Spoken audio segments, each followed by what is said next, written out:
نحمده ونستعينه ونستغفره ونؤمن به ونتوكل عليه ونعوذ بالله من شرور أنفسنا ومن سيئات أعمالنا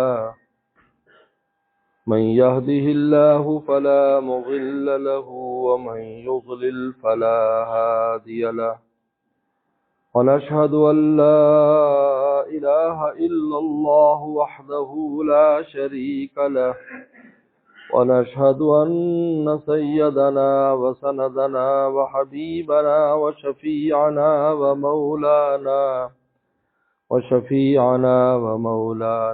محمدا عبده ورسوله صلى الله تعالى عليه وعلى آله وأصحابه وبارك وسلم. أما بعد فأعوذ بالله من الشيطان الرجيم. بسم الله الرحمن الرحيم.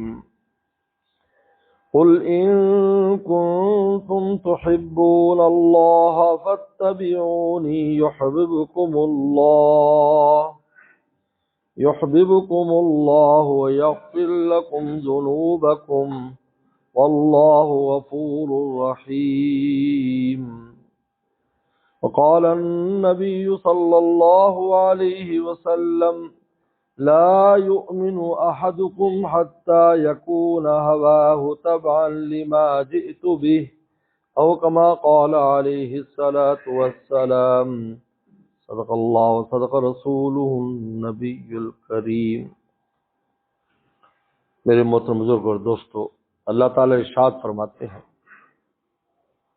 قل کہہ دیجیے، آپ ان سے فرما دیں، اپنی امت سے فرما دیں، ان کنتم تحبون اللہ، اگر تم اللہ تعالی سے محبت کرتے ہو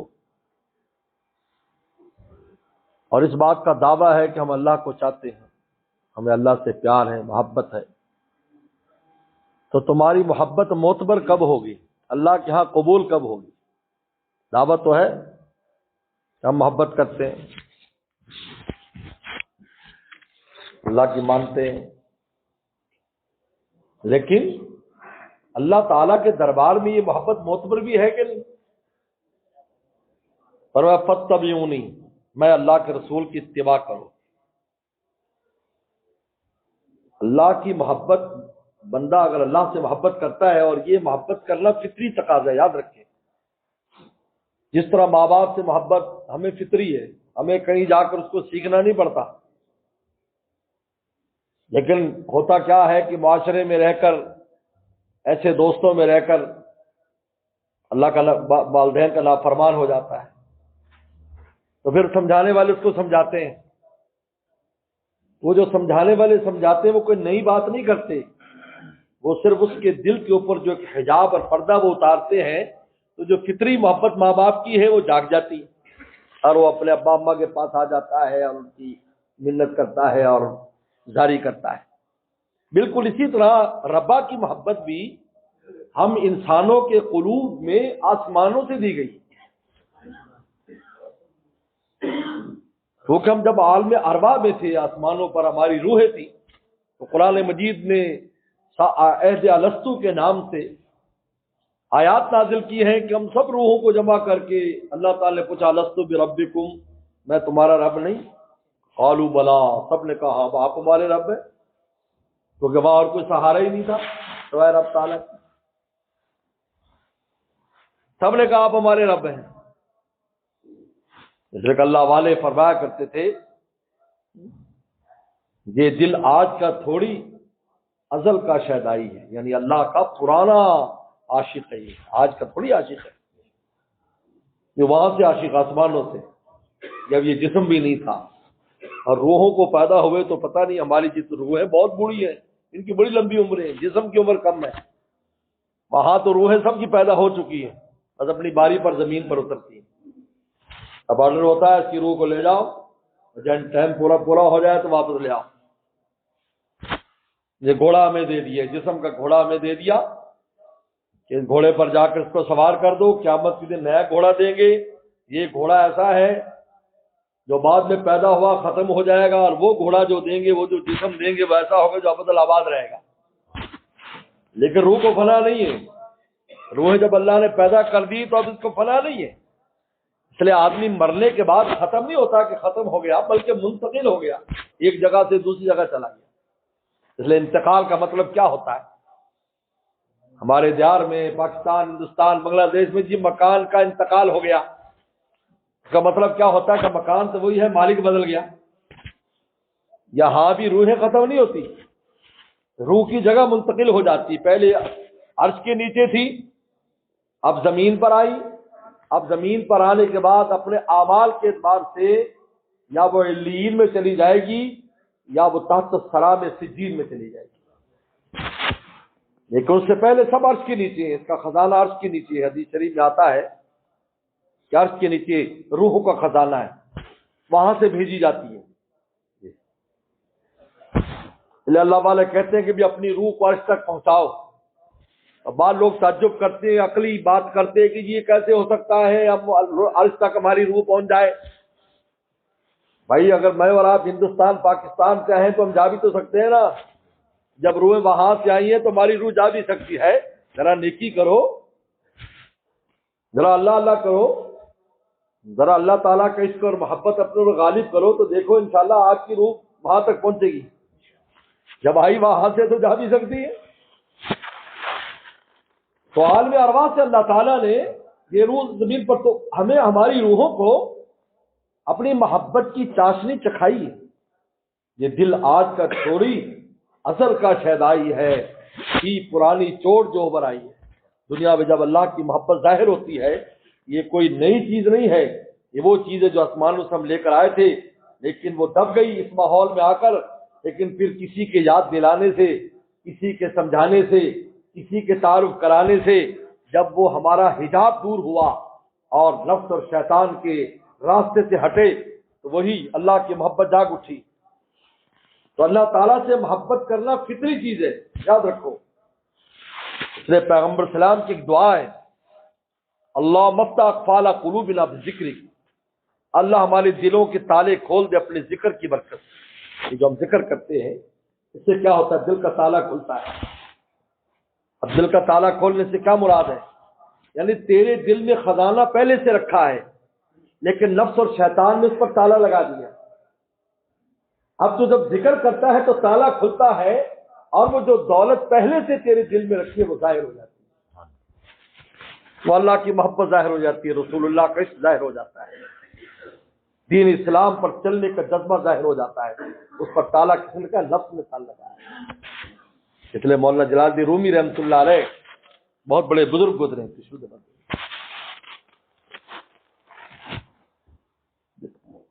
بہت بڑے بزرگ اللہ والے گزرے 6 صدی ہجری میں۔ وہ بڑی پیاری بات فرماتے ہیں، تا ہوا تازہ ایما تازہ نیز، نصیحت فرمائے، تا ہوا تازہ ایما تازہ نیز، اگر تیری دل کی اور تیری نفس کی خواہشات زندہ ہیں تو تیرا ایمان تازہ نہیں ہے، ایمان تازہ نہیں ہے۔ اگر تیری نفسانی خواہشات اگر زندہ ہیں، گناہ کرنے کی جذبات اور اس پر عمل، تو خالی جذبے سے کچھ نہیں ہوتا۔ اگر تقاضا اٹھتا ہے تو ایسی کوئی بات نہیں، اسی تقاضے کے مارنے کا نام ہی تو تقویٰ ہے، اور یہی وہ چیز ہے جو ہمیں حاصل ہے، کسی اور کو حاصل نہیں، یہ فرشتوں کو بھی حاصل نہیں، کیونکہ ان کو گناہ کا جذبہ ہی نہیں۔ جب گناہ کا جذبہ نہیں ہے تو روکیں گے کیا؟ جبرائیل السلام کو متقی نہیں کہہ سکتے، کتنے بڑے فرشتے، کتنے اعزازات، لیکن آپ یہ نہیں کہہ سکتے کہ وہ متقی ہے۔ متقوے کا مطلب یہ ہے کہ گناہ کا تقاضا ابھرتا ہے لیکن مومن اس پر عمل نہیں کرتا، اسی کا نام تقویٰ ہے۔ بہت آسان سی بات ہے، تو عمل نہ کرے بس تقویٰ آ گیا، اسی وقت آپ نے تقویٰ حاصل کر لیا، آپ کے تقوی کے نمبر لگ جائیں گے اسی وقت۔ بھئی یہی انسان کا ایک امتیازی چیز ہے۔ اس لیے قرآن مجید میں اللہ تعالیٰ ارشاد فرماتے ہیں، میرے پہلو میں کون بیٹھیں گے میرے ساتھ، کون بیٹھیں گے میرے ساتھ، کون بیٹھیں گے؟ فرمایا کہ متقی لوگ فی مقعد صدق عند ملیک مقتدر، ملیک مقتدر کے پہلو میں کون بیٹھیں گے؟ فرمایا متقی لوگ فی جنات و نہر، ان المتقین فی جنات و نہر، فرمایا کہ جنتوں میں ہوں گے، باغات میں ہوں گے، اور وہاں پر کس کے پہلوں میں بیٹھیں گے؟ اللہ اکبر، ملیک مقتدر کے پہلوں میں بیٹھیں گے۔ یہ یہاں پر یہ نہیں کہا مسلین، کیونکہ نماز پڑھنے والے تو فرشتے بھی ہیں، روزے رکھنے والے بھی ہیں، حج عمرے بھی کرتے ہیں، لیکن متقین تقویٰ جو ہے یہ انسان کی ایک امتیازی چیز ہے کہ جب اس کا نفس گناہ کا تقاضا کرتا ہے تو ہمت کر کے اس تقاضے پر عمل نہیں جب کرتا تو اللہ فرشتوں پر فخر فرماتے ہیں۔ تو اس انسان کو کہتے تھے یہ گناہ کرے گا، میری نافرمانی کرے گا، دیکھو خلق الانسان ضعیفا، حالانکہ بڑا کمزور ہے اپنے ارادوں میں، لیکن پھر بھی دیکھو مجھے راضی کرنے کے لیے اپنے تقاضے پر عمل نہیں کرنا، تو تاج تقویٰ ہمارے سر پر رکھتے ہیں، اور تاج تقویٰ کے ساتھ ہی تاج ولایت اور تاج دوستی آ جاتا ہے۔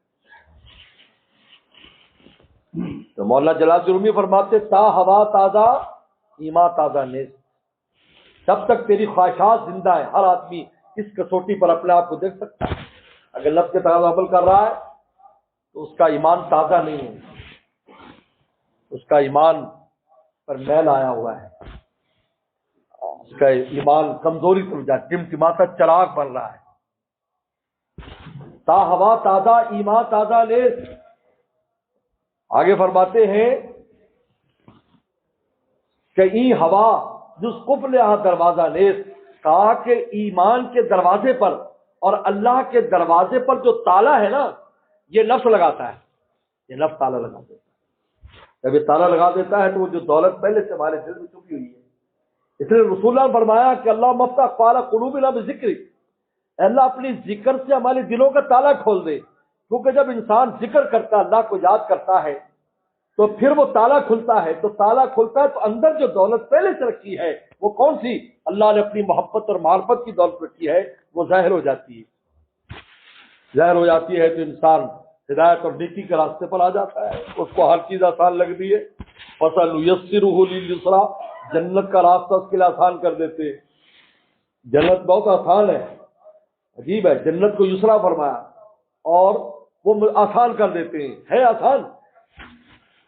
آپ نماز ماشاءاللہ یہاں پڑھنے کے لیے آئے ہیں، اب اس نماز کے لیے آپ کو اس میں کوئی فنڈ دینا نہیں ہے، کوئی آپ پر لازمی نہیں ہے، وضو کرنے کے لیے پانی کے لیے پیسے نہیں دینے آپ کو، اور دوسری چیزوں کے لیے قرآن مجید پڑھنے کے لیے آپ کو کوئی پیسے نہیں دینے۔ گناہ تو جان بھی لیتا ہے، مال بھی لیتا ہے، اور نیکی میں نہ جان جاتی ہے نہ مال جاتی ہے، مولا مفت میں ملتا ہے۔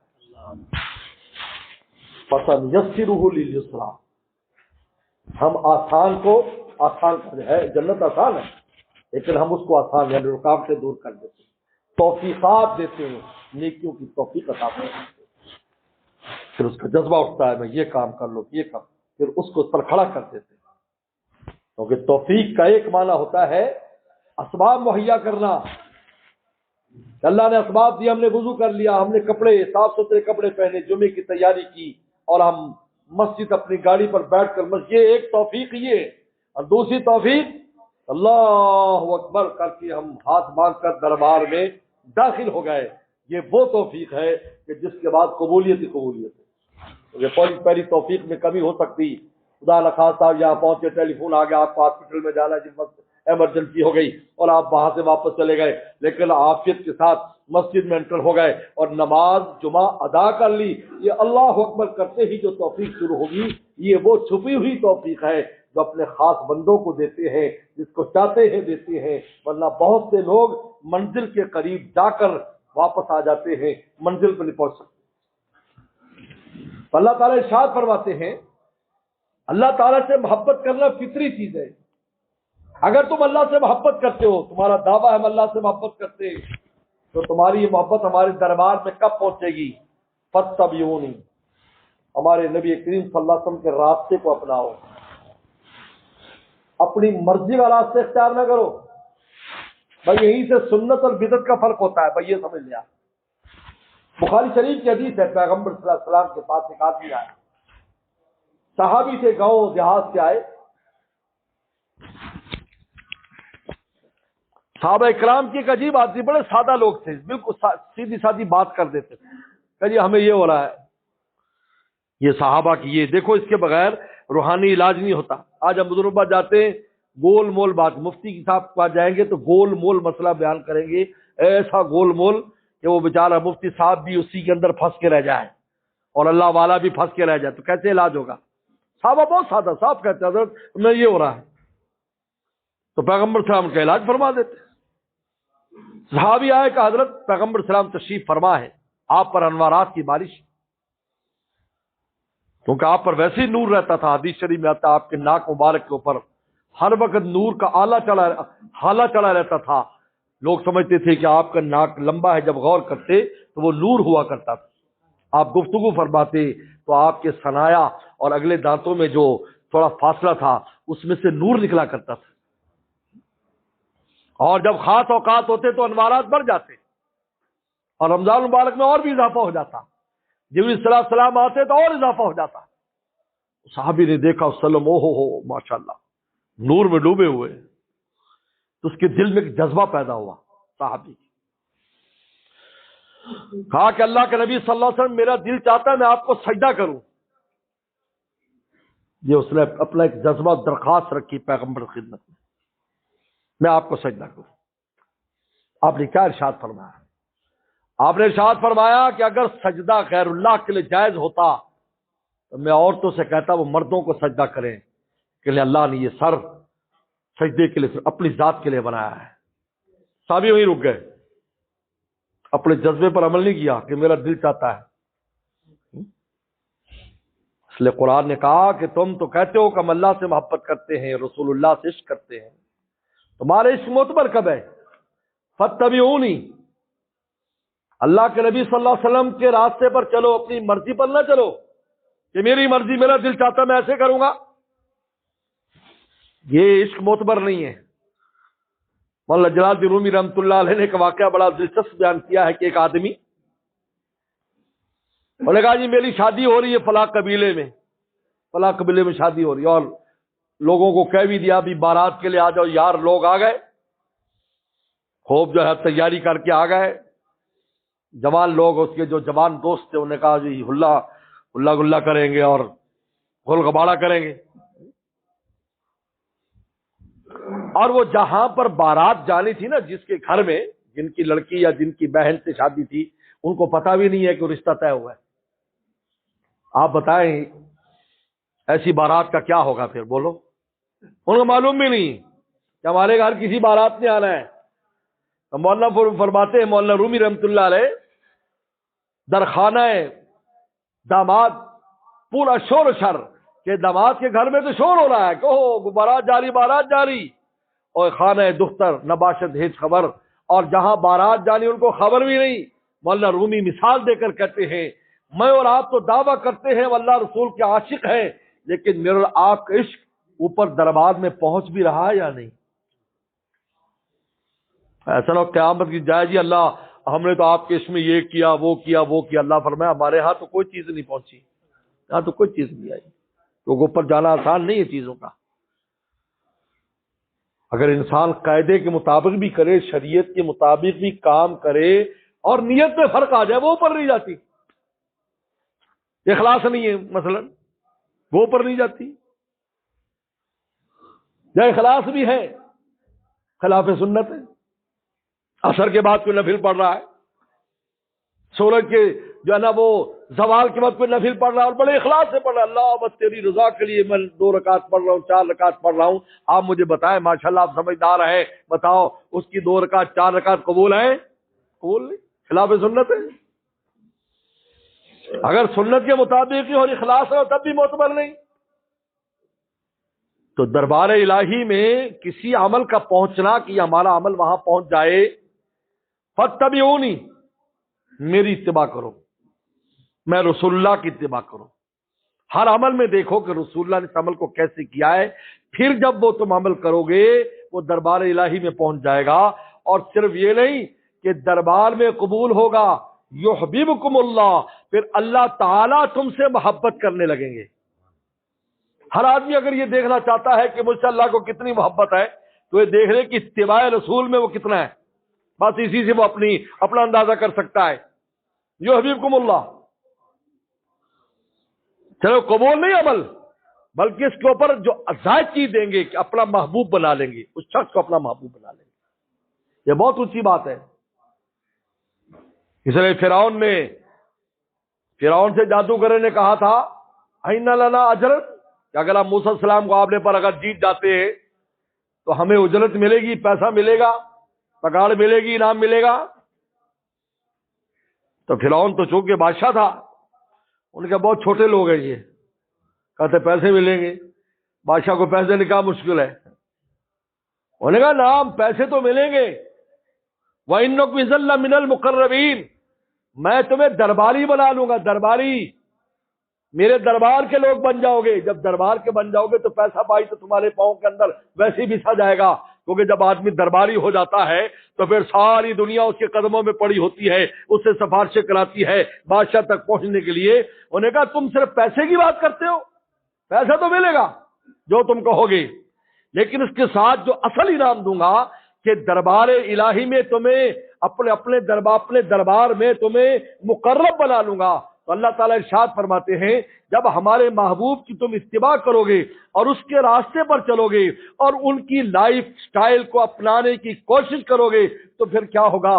تمہیں اجر تو ملے گا، یحببکم اللہ، ہم تمہیں درباری بنا لیں گے، ہم تم سے پیار کریں گے، ہم تم سے محبت کریں گے، وَيَغْفِرْ لَكُمْ ذُنُوبَكُمْ، اور اس ہماری محبت کا اثر کیا ہوگا؟ تمہارے گناہوں کو معاف کر دے گی۔ کیونکہ جب تم ہمارے دربار کے ہو گئے تب تمہارے ذمہ گناہ رہ جائے، یہ کیسے ہو سکتا ہے؟ یا پھر لازم تم معاف کر دیں۔ اس لیے پیغمبر صلی اللہ علیہ وسلم نے ارشاد فرمایا، پیغمبر صلی اللہ علیہ وسلم نے ارشاد فرمایا، بخاری شریف کی حدیث ہے، لا یؤمن احدکم، تم میں کوئی مومن نہیں ہو سکتا، حتی یکون ہواہ تبعا لما جئت بہ، جب تک اس کی نفسانی خواہشات میرے لائے ہوئے دین کے تابع نہ ہو جائیں۔ آپ کے دل میں ایک بات ابھرتی میں نے یہ کرنا ہے، یہ دیکھے کہ رسول اللہ صلی اللہ علیہ وسلم نے یہ کام کیا تھا یا نہیں، بس یہ موٹی ایک کسوٹی ہے، بات ختم ہو جاتی ہے۔ اپنی مرضی پر چلنے کا نام دین نہیں ہے کہ آپ انسان اپنی مرضی پر وقت گزاریں، اپنی مرضی پر زندگی بسر کریں، اس کا نام دین نہیں ہے۔ دین نام ہے رسول اللہ کے راستے کو اپنانے کا، فاتبعونی، میری اتباع کرو۔ یہ بدعت و سنت کا یہی سے فرق ہے، بدعت میں اپنی مرضی اور سنت میں رسول اللہ کی مرضی، بھائی یہ فرق ہے۔ لے میرے مرشد عارف باللہ حضرت شاہ کی مختر صاحب رحمت اللہ علیہ ارشاد فرمایا کرتے تھے کہ پیغمبر صلی اللہ علیہ وسلم سے آپ علیہ السلام کی مرضی کے مطابق محبت کرنے کا نام سنت ہے۔ آپ علیہ السلام نے جیسے فرمایا ویسے محبت کرو، یہ سنت ہے۔ اور اپنی مرضی میں محبت کرنے کا نام بدعت ہے کہ میرا دل چاہتا ہے میں یہ کروں، میرا دل چاہتا ہے میں ایسے کروں گا، رسول اللہ کے عشق میں ایسے کروں گا، اللہ کے عشق میں ایسے کروں گا، معتبر نہیں ہے۔ یہ زمین میں شور شرابہ یہاں آسمان پر پہنچنے والا نہیں ہے۔ فاتبعونی، قرآن نص سری ہے، فاتبعونی، رسول اللہ کے راستے کو اپناؤ، دو انعام ملیں گے، یحببکم اللہ، تم اللہ کے محبوب ہو جاؤ گے۔ بتاؤ جب اللہ کی نظر عنایت ہم پر پڑے گی ہمارا کون سا کام روکے گا؟ بولو بھائی، کہنا بھی نہیں پڑے گا، کہنا بھی نہیں پڑے گا۔ کہتے جب اللہ تعالیٰ کسی بندے سے پیار کرتے ہیں تو اس کو دعا کرنے کی بھی اتنی ضرورت نہیں پڑتی، کیونکہ اس کے دل میں بات ابھرتی ہے پوری فرما دیتے ہیں۔ دل میں بات ابھرتی ہے، زبان پر بھی نہیں آئی، کیونکہ دلوں کے حالات وہ جانتے ہیں، عالم بذات الصدور۔ مولانا رومی فرما تو چنا خواہد خدا خواہد چنی، اور بات جو تو چاہے گا وہی مولا چالیں گے جو تو چاہے گا۔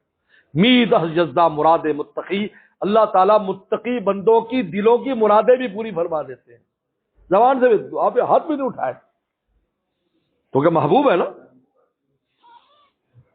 جب آپ کو اللہ تعالیٰ جب پیار کر لیتے بندے کو تو دیکھتے ہیں اس کے دل میں کیا، اس کو کیا چاہیے۔ میں اور آپ تو بہت محدود چیز مانگتے، بلکہ کبھی اپنے خلاف بھی مانگ لیتے، اللہ میں فلاں قسم کی گاڑی دے دے، اور اللہ کے مقدر میں اس گاڑی کا ایکسیڈنٹ ہونا ہے تو اپنے نقصان کا اگر ظاہر ہو جائے کہ اس گاڑی کا ایکسیڈنٹ ہونا ہے جو تم مانگ رہے ہو، تو ہم پھر کیا یہی کہیں گے نا یار ہم نے تو اپنے نقصان کی بات کی۔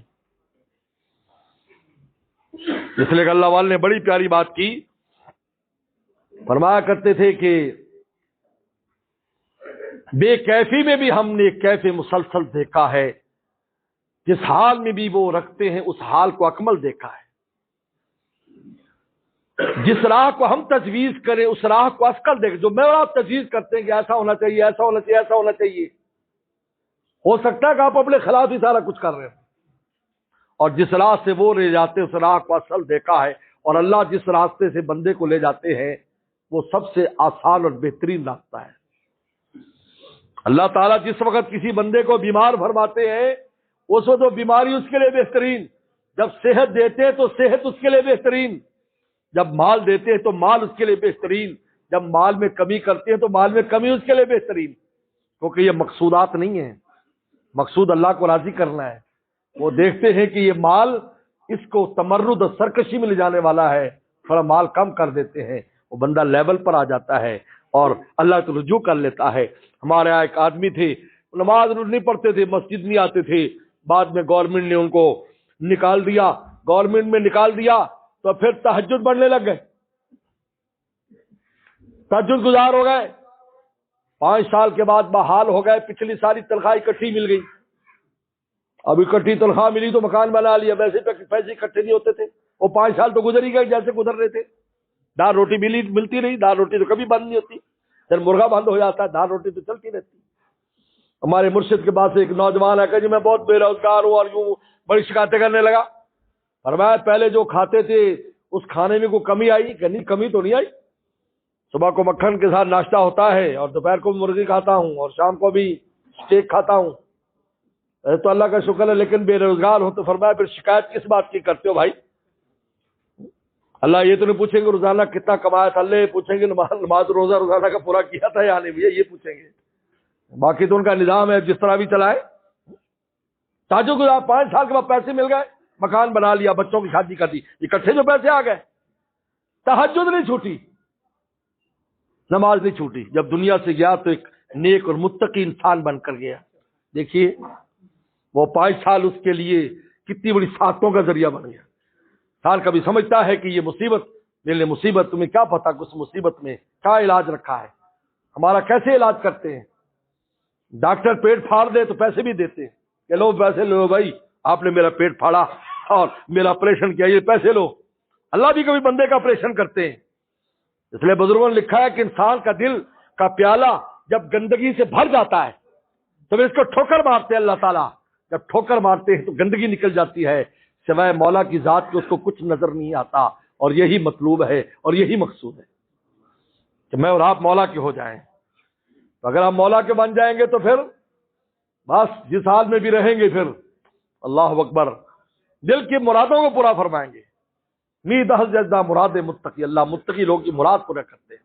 تو میرے دوستو اللہ تعالی نے قانون بیان کر دیا کہ اگر آپ چاہتے ہو اللہ تعالیٰ سے محبت کرنا، رسول اللہ سے عشق کرنا، اور یہ چاہتے ہو کہ ہمارا یہ عشق اور محبت قیامت کے دن کوئی رزلٹ لائے، تو فاتبعونی، یہ دیکھو کہ ہم رسول اللہ کی کتنی اتباع کر رہے ہیں، اپنی زندگی میں دیکھو، اپنے لائف میں دیکھو، اپنے رہنے سہنے میں دیکھو کہ پیغمبر سلام کی کتنی بات مان کر چل رہے ہیں۔ بس اگر یہ بات ہم میں آ گئی، یحببکم اللہ، اللہ کے محبوب ہو جاؤ گے، کیونکہ پیغمبر سلام بھی محبوب تھے، آپ کی ادائیں بھی محبوب ہیں۔ حضور صلی اللہ علیہ وسلم جس طرح کھاتے تھے ہم ویسے کھائیں گے تو اس محبوب کی ادا کو اپنائیں گے، اس وقت ہم بھی محبوب ہو جائیں گے، ہم بھی محبوب ہو جائیں گے۔ یعقوب علیہ السلام یوسف السلام کے بعد بنی یامین سے زیادہ محبت کیوں کرتے تھے؟ اس لیے کہ ان کی ادائیں یوسف کی جیسے تھی، پیار بڑھ گیا۔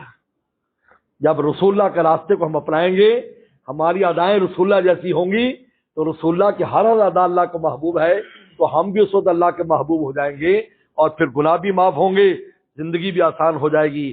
اللہ مجھے آپ کو عمل کی توفیق عطا فرمائے۔